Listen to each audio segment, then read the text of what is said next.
Welcome to the Orlando Sentinel's editorial board interview with candidates for State House District 40, which is an Orlando Ocoee-based district, currently held by Representative LaVon Bracy Davis, an attorney and author who is finishing her first term in the legislature, and Belinda Ford, who is the executive director of a pregnancy center and a pastor. And we're going to spend a little while talking to each candidate, and then we are going to wrap up with closing statements.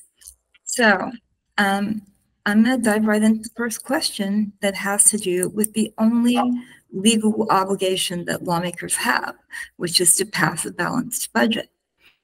Well, Florida has had 3+ years of record spending, thanks in large part to a massive infusion of federal money related to the pandemic.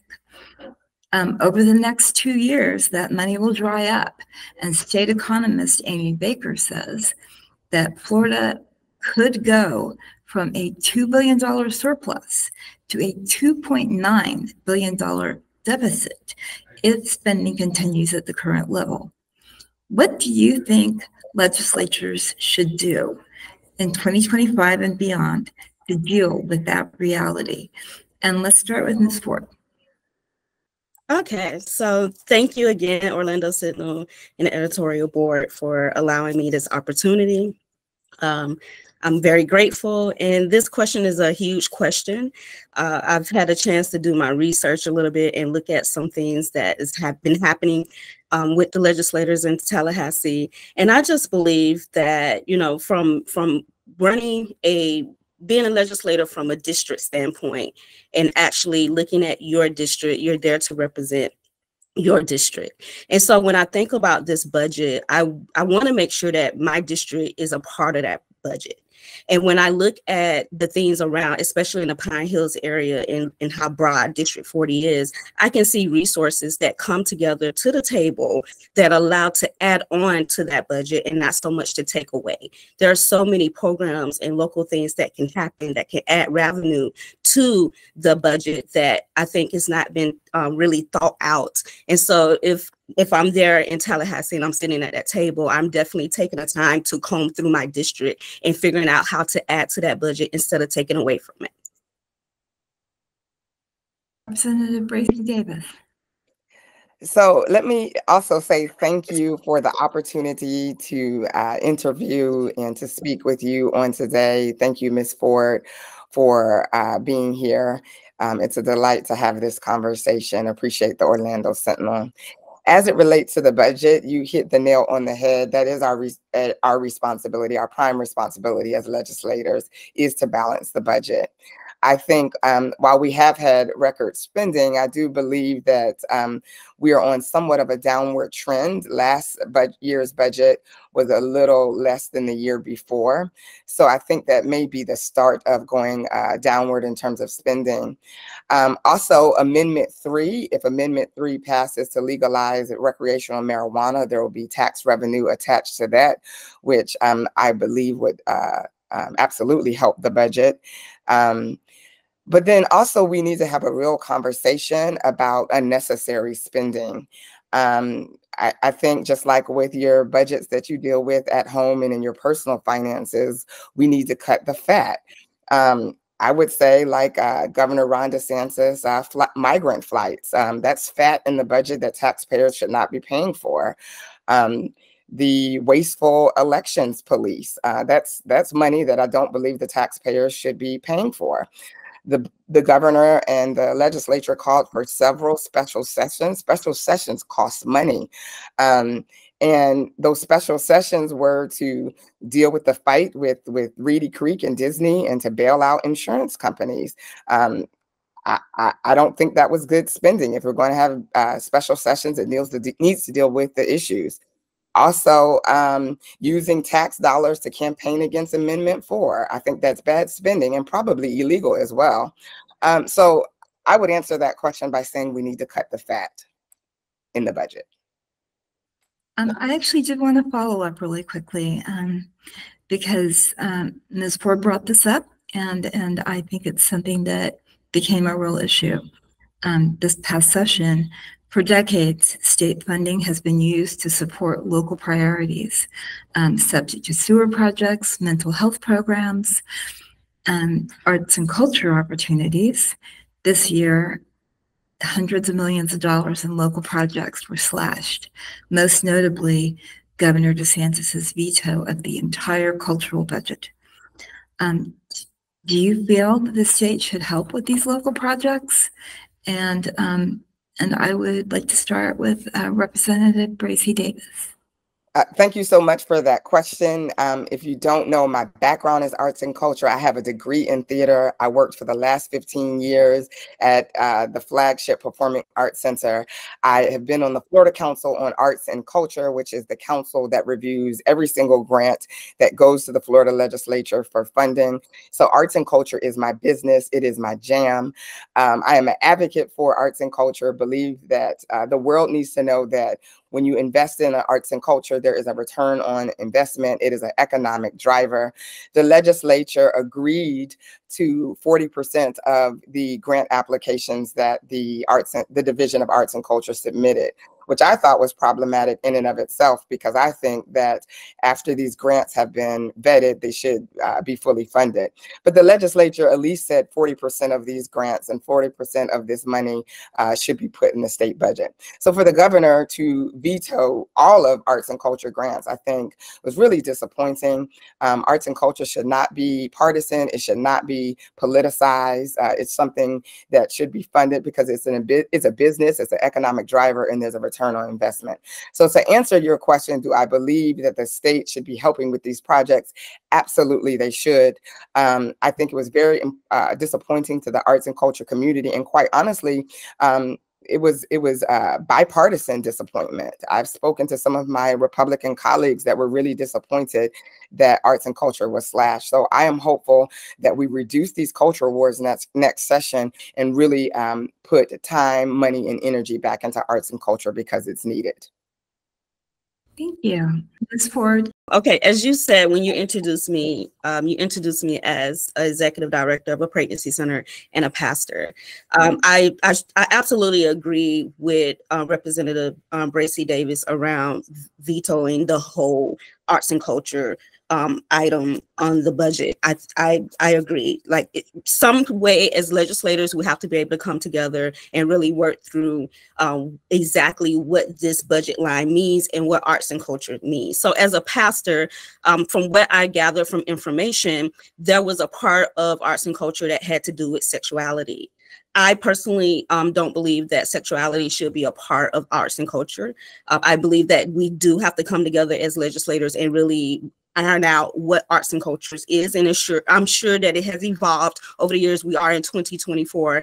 I'm very open to the diverse community that's around us, but we need to make sure when we put out legislation or we talk about arts and culture that we're actually talking about arts and culture. And I'm sure Representative Bracy Davis, as she said, this is her thing, this is who she is. But I would challenge the question with Governor DeSantis to say, you know, why veto the whole thing and not deal with the sexuality part of it and kind of pulling that out if that's there.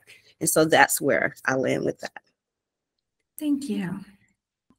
Representative Bracy Davis, do you see a path to convince the Republican majority and the legislature to expand Medicaid to low-income working adults? Here's the thing. The governor has made a commitment to not expanding it. And that's really disappointing. You know, we've left millions and millions of dollars on the table that could help families that need healthcare, especially, you know, I represent a majority minority district, and we know that there are so much disparate impact and some disproportionate care in terms of minorities and people of color. And unfortunately, the governor has already said that he is not expanding Medicare, and he's not expanding Medicaid, and left so much money on the table. And so the path that I see in expansion of that is when we flip the governor's seat. That's when I see it's able to be done. And here's the sad part. Again, in talking with my colleagues privately, so many of them know how helpful it would be to their constituents if we were able to flip Medicaid and we were able to expand Medicaid. So would it be helpful? Yes. Do I see a path? Not until the folks that are in the majority and in power, until we're able to flip some of those seats. And I hate to be the bearer of bad news, but because what is happening in the governor's seat, we still have to be really creative in terms of getting folks access to healthcare based on our governor. Thank you so much. Ms. Ford, I wanted to extend that question to you, starting with the question, do you support expanding Medicaid to low-income working adults? And if not, if you could share with us your ideas on for getting coverage to uninsured low-income working families. Thank you. Thank you for the question. Thank you for extending the question. I say this all the time when I'm out talking to the citizens in District 40. I'm not necessarily running against Representative Davis, but I'm running for the community. I say that to say, as I've been working in, especially in the Pine Hills area for the last 13 years, one of the things that's happening with our girls that come into the pregnancy center is that there's a disconnect between Medicaid and the doctors. The insurer, whatever Medicaid has pulled in as far as who's going to be the insurer of their health, is not connecting to the doctors. And so I would love to see in Tallahassee how we connect the dots, because to say that to extend it to more lower paid citizens in Florida, I believe that it's there. The process is there, the program is there, but there's some disconnect with the doctors, the insurance company, and then Medicaid itself, the program. There's a big disconnect. I deal with that on a daily basis at the pregnancy center. I have girls that they will have Aetna as their provider, they will have Sunshine as their provider, but no one provides prenatal care. These are things that need to be talked about in Tallahassee. Thank you very much. And then I wanted to move to education. The state, a couple years ago, passed what is known as universal vouchers. And there's the estimates range around $4 billion a year that will be taken out of public school budgets to cover these, and to send children to private schools. What accountability should travel with a publicly funded school voucher, and is Florida meeting that standard? And I'd like to start with Ms. Ford on that one. Yes, thank you. I'm 100% for school choice, of course. I understand the Florida statutes and when we talk about money that's coming from Florida, coming from the state. However, the money goes to the state from the people. I believe that the people should have a say in where their children go to school. So if my child is not thriving at this school, and this is the school that's in our district, this is the school that's in our community, I should be able to take those dollars and move my child to whatever school that she or he would thrive in. And I have two children, a girl and a boy. So with that being said, as I watched my son grow up, I wish that school choice was available for him, especially those middle school years, because I watched him decline in his reading because of the status of the school. And so our tax dollars should be able to help us parent our children and be able to make a decision about our children's education. So that's where I stand with that. Thank you so much. Representative Bracy Davis, I know that you're on record on vouchers, but I'd like you to give our readers your position and what you think needs to be done with those. Thank you. And you're absolutely right. I am on record in terms of my position on vouchers. First and foremost, I sat for the last 2 sessions on the pre-K through 12 subcommittee, where I spoke very passionately about my opinion on vouchers. If you study the Florida State Constitution, our job as legislators is to fully fund our public education system. It is in the Florida Constitution. I think vouchers are here. They are here to stay. So this is not a conversation about, are we going to do away with vouchers, because they're here to stay. They've been here and evident in the last, I want to say 25 years. So they're here to stay. Here's my concern with vouchers. If it is our responsibility to fully fund public education, we need to fully fund public education first. If there's surplus, if there's extra, then we can look at vouchers. But what concerns me is that we have private schools where teachers aren't credentialed. We have private schools where teachers don't have college degrees.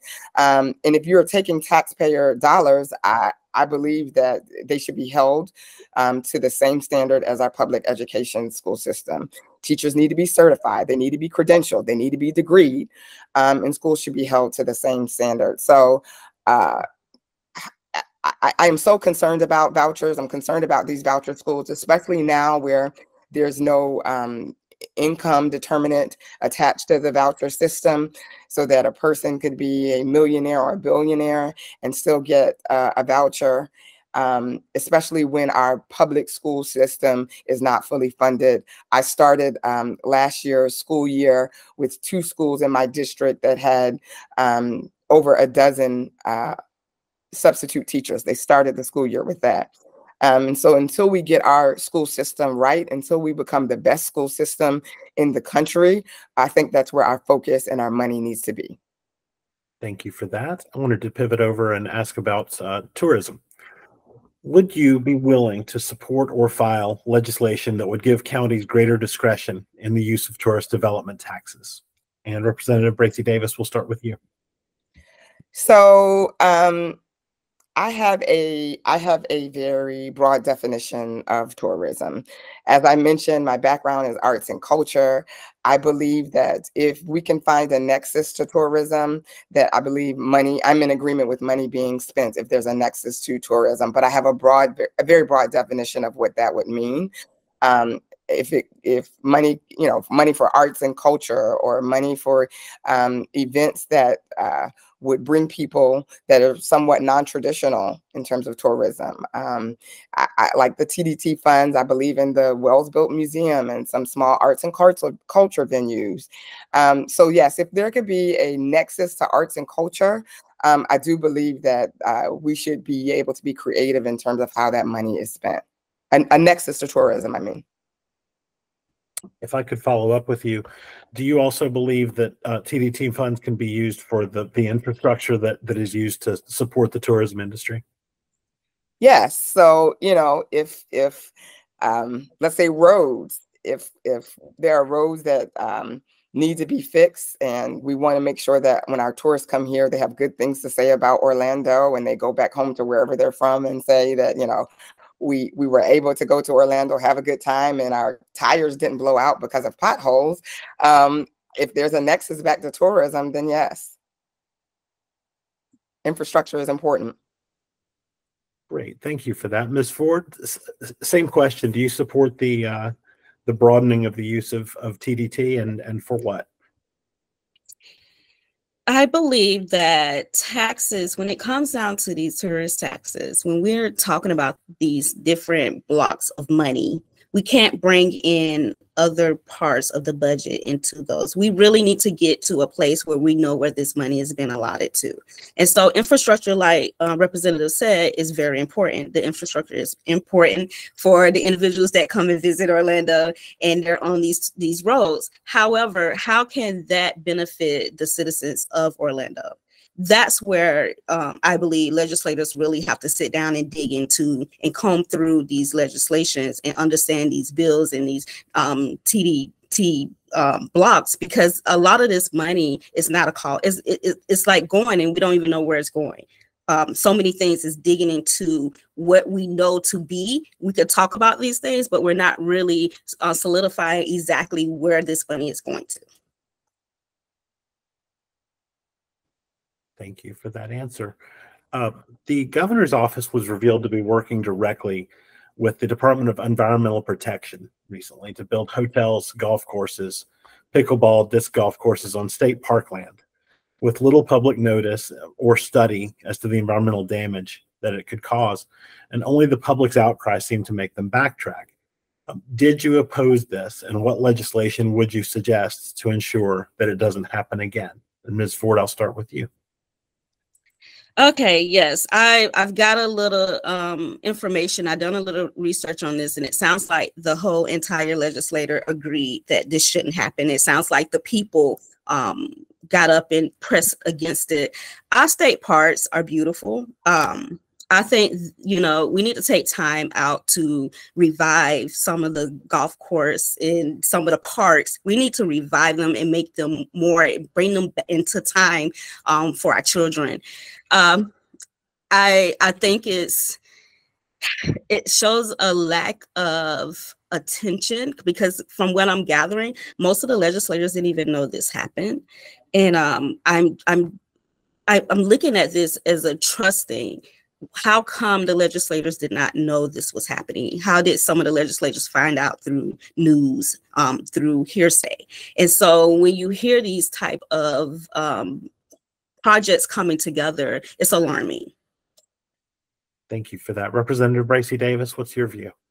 Yeah, so it's unfortunate that in order to change the direction of some backdoor deals, there has to be this huge amount of public outcry, protests, and Ms. Ford is actually correct, and most of the legislators didn't hear anything about this, and so the people heard about it. And here's the bottom line. This is Florida, where we have checks and balances. This is not the UK where there are kings and queens. We're not in a place where there are dictators. We have checks and balances. So a backdoor side deal with the governor's office and the Department of EP is concerning. It absolutely is concerning. I'm thankful that the people spoke up, but you know, it's just concerning that the media had to alert us that this was the backdoor deal that was about to happen. What I think needs to happen is that we create some preemptive measures and some mandatory studies and some assessments as it relates to doing these kind of things so that it won't happen anymore. That's some legislation that we should consider. But the people need to be reminded, and the governor needs to be reminded that we have checks and balances, and there are ways to get legislations passed. There are ways to affect change, but having backdoor side deals is not the way to do it. And I'm glad that the people had a public outcry. I'm glad that the legislators, bipartisan, both Republican and Democrats, said, slow the deal on this one, Mr. Governor, because this is not the way to go. And I'm glad that he listened to the people, because this was wrong. And you know, after he backtracked, it got really, really quiet, because I think he realized that this was not the way to go. Thank you so much. Hurricane Helene's devastation is still being tallied, but one tragic trend is emerging, and that is that many of those, including particularly senior citizens who had lost everything, had previously dropped their property insurance policies because they simply could not afford them. In Florida, residents pay more for, and in many cases get less from, their property insurance policies. Lawmakers have been dragged back to Tallahassee time and again to fix this. And as far as consumers go, it has not been fixed. So I'd like to hear your plans for rescuing Florida's property insurance market. And let's start with Representative Bracy Davis. Thank you for that question. The reason why that question is so important is affordability is the #1 issue in House District 40, the absolute #1 issue and concern. In every town hall meeting, every neighborhood association meeting that I go to, I'm hearing about the increase in property insurance, and it's is disappointing, especially because, you know, I'm a resident of House District 40. I live in my district. So when people talk about the increase in property insurance, I'm not only the state rep, but I'm a constituent. And I have those concerns as well because my property insurance is doubled.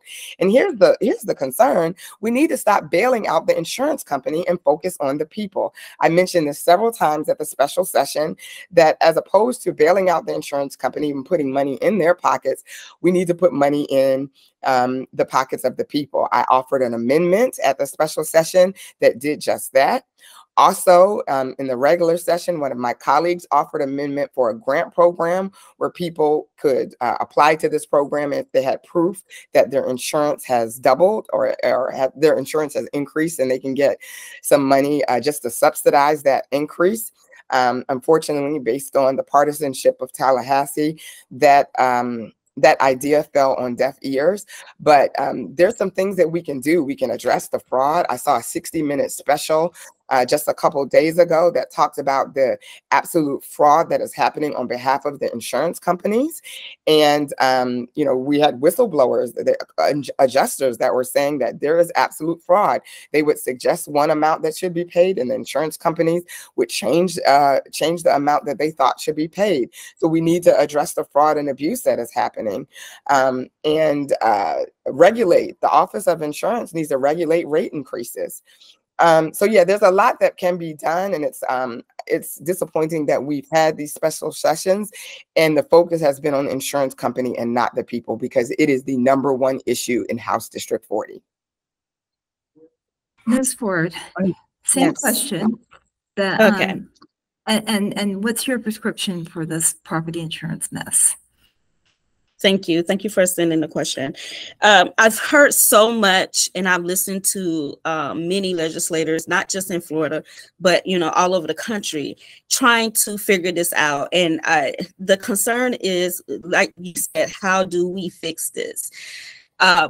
One of the issues that I believe that is imperative in Tallahassee is the legislators have to come together to common ground in order to help the people. And I believe that there's such a divide, party line, that we don't put the people first. And so where Representative said, how can we get grants? From what I'm gathering, I've helped a couple of residents in District 40 to get to this information. There is some grants out there to keep your house healthy, to keep your house up to date for when the storms come. But I do believe, because it's not like we could just do away with the property insurance market. We can't do away with it, but we do need to come up with incentives. We need to come up with innovative ways to bring more companies to Florida to provide insurance that is not triple, because it's more than double, it's triple. And so I believe that's very important. And with that being said, that's the way I believe we can help the people, because we can't do away with the insurance. So how do we fix it? We need to bring the market back here. We need to figure out the reasons truly behind the closed doors. Why are these insurance companies fleeing Florida, and why is this is at a minimum? How can we get them back to want to cover property insurance? Thank you for that. I wanted to jump over and talk about a couple of possible constitutional amendments that'll be on the ballot this November. Could you both quickly give us your position on Amendment 3, which would legalize marijuana for personal use without the need to get medical authorization? Ms. Ford, we'll start with you on that. I've been saying it kills me, because here in Florida, because I work with a lot of young people and we talk a lot about a lot of things that's happening in the Pine Hills area. A lot of them already have the medical license. In my mind, I'm trying to understand why we want to pass a law for recreational when there's not solid regulations around the medical license. I mean, I see young people that have no issues, no reasons, no medical issues to have these medical licenses, but now they could pay a fee, and now they have medical license to have marijuana. So the question is, what's going to happen if this amendment is passed, well, it's got to be a bigger story. I worked in an investment firm for 4 years, and researching like True Life and different cannabis companies, I realized it's all around money. It's all around these big corporations getting in and having power, especially in communities like Pine Hills. I personally, I disagree. I definitely will be voting no on Amendment 3. Thank you. Representative Bracy Davis, what is your view? Thank you. Short answer, I will be voting yes on Amendment 3. I think that people need to be able to have choice. If you don't want to use marijuana recreationally, then don't use it. But I think you should be able to purchase it. I think we talked earlier about the budget. I think this will bring in some tax revenue back to the state budget that will be useful.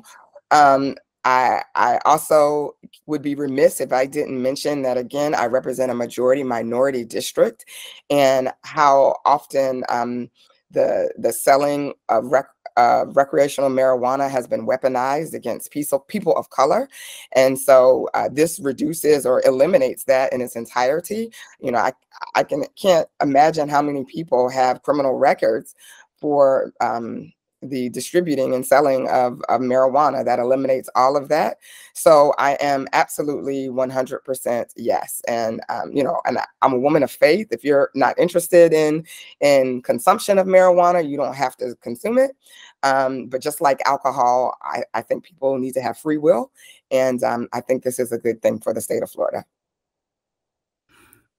Thank you. Thank you both so much for those answers. There is obviously, among the amendments on the ballot, there is one very large one that deals with abortion access, Amendment 4. And equally, obviously, the two of you have very different positions on Amendment 4. So I'd like to ask, if Amendment 4 passes, what response do you expect to see from the legislature? What response should there be from the legislature? And let's start with Ms. Ford. Thank you for the question. For me, of course, you know that I'm an advocate for the unborn, and I believe that the people of Florida have spoken. As of June, matter of fact, as of May of 2024, there has been a law put in place for abortion up to 6 weeks. That's the ban, 6 weeks, and then with exceptions up to 15 weeks. And those exceptions are human trafficking, rape, if the baby is not being formed correctly, if the mother is going through issues, she can have an abortion up to 15 weeks.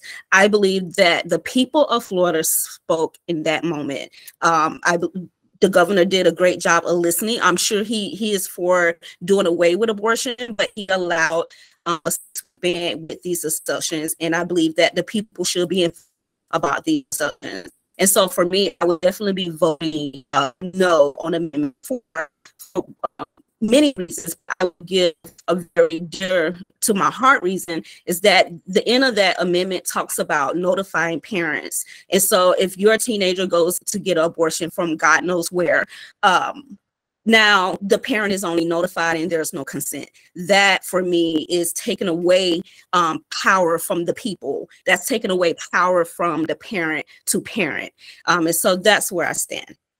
Okay, Representative Bracy Davis, same question with a little twist. You are on record, I believe, as supporting Amendment 4. So what response do you expect from the legislature if it passes?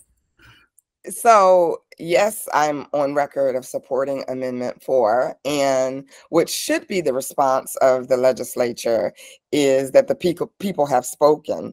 That should be the response, especially if it passes through the amendment process. The legislature should be done with the issue because the people would have spoken by 60% or better. again, I keep saying the word should because that's the checks and balances. That should be what the response is. But we know in the past with another amendment that happened some years ago, as it relates to returning citizens, that the legislature, who ignored the will of the people, didn't like what the people voted for. And so they went back and tried to what they would call fix what the people voted for just a couple months earlier. So it's something that I support. I think all legislators should understand if the people do vote for this amendment, they will be falling in line with most of America. 69% of America believes that abortion should be legal. And while I know that we have a 6-week ban, we understand that most women don't even know that they're pregnant by 6 weeks. So this is essentially a ban on abortion. And I think Floridians are going to show very clearly that they're not in agreement with this. They were not in agreement with the overturning of Roe versus Wade. And the people will speak. And I think when the people speak, the legislature should listen. So often the legislature operates in a bubble and they legislate in a way that doesn't reflect the people that they serve. So I'm hopeful, I'm prayerful that the legislature listens to the people and listens to the constituents. And once this passes, they leave it alone. Thank you so much. We have so much more that we could ask you about, but with some technical glitches on everybody's part, unfortunately, we are at the end of the time that we had promised to hold you. So I did want to very quickly remind our readers that the Sentinel will be making an endorsement in this race. However, we don't expect you to just take our word for it. Both these candidates have vibrant social media presences, good websites, and in addition, they are both making an effort to appear at local forums, other recorded debates, and you will also have, of course, our excellent news coverage. And so we would urge the voters in District 40 to just take a look at both of these candidates who are really making an effort to make sure that you can get a good idea of what they stand for and see how well their values line up with yours. But most importantly, be sure to vote, because on November 5th, it's going to be decided who represents this district, and we think you should have a voice in that. So with that, let's move to closing statements, and let's start with Belinda Ford. Thank you. Thank you so much. I just want to say I'm grateful for this opportunity again, and it was great talking with you and hearing your side, Representative Bracy Davis. Thank you so much for being here. I'm running for this district because I've been working in this district with a lot of single families. Of course, you know that I'm an advocate for the unborn, and I believe in pro-family. And so when I look at where one of my centers is stationed, I see where our community is going around in a circle, just going around in a circle. So what propelled me to run for office, because I can see clearly in District 40 that Ocoee is thriving, College Park is thriving, Pine Hills is the weakest link. And it's time for Pine Hills to have a voice in Tallahassee. It's time for this Pine Hills, and their block is huge in this district, in this particular race. Their voice should be heard in Tallahassee. And from a standpoint of single moms and families that actually live in Pine Hills, it's time for the district to strengthen Pine Hills, and that's why I'm running this race. And so I thank you very much. Thank you. And Representative Bracy Davis, you want to wrap us up? Certainly. Thank you to the Sentinel for this opportunity. It's always a pleasure. I've already done the work. I've already put in the work, and I've already gotten results. I went to Tallahassee. I was able to pass some great legislation. I sponsored the Tyree Sampson bill that offered safety for ride safety after the very tragic death of Tyree Sampson here in Orlando, Florida, that passed unanimously. I also brought home resources through the Children's Initiative Fund to expand Mercy Drive Kids Zone, which was a part of the Paramore Kids Zone that is now Orlando Kids Zone.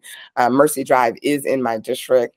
So I've already proven that I don't just go to Tallahassee to lift my voice, although I do raise my voice and I make sure that my voice is heard, but I get things done. I'm able to legislate across the aisle. I have a good rapport and reputation and relationship with my colleagues on the other side. While we don't always agree with policy, they do respect me, and we're able to have lots of conversations about meeting in the middle. Want to dispel one of the rumors that is so prevalent out in the community, is that Tallahassee is just this Republican slash Democrat fight. And it's not always that. Most of our legislation that we've passed is by 95%, it has been unanimous. So we do get along. We are able to, sometimes we are able to pass legislation where we meet in the middle. But here's who I am. I'm LaVon Bracy Davis. I am pro DEI. I am pro public schools. I am pro teachers. I am pro teaching of Black history. I am pro middle class. I am pro education, public education. I am pro people. I am pro community. My track record is proven. I brought back resources to our community. I am working hard for House District 40, and I would be honored if House District 40 sends me back to Tallahassee to finish the work. So I'm thankful for this opportunity. I am ready to work hard. I am ready to do the work of House District 40 as I've done for the last 2 years, and I'm grateful for this opportunity. Thank you, Orlando Sentinel. Thank you both very much.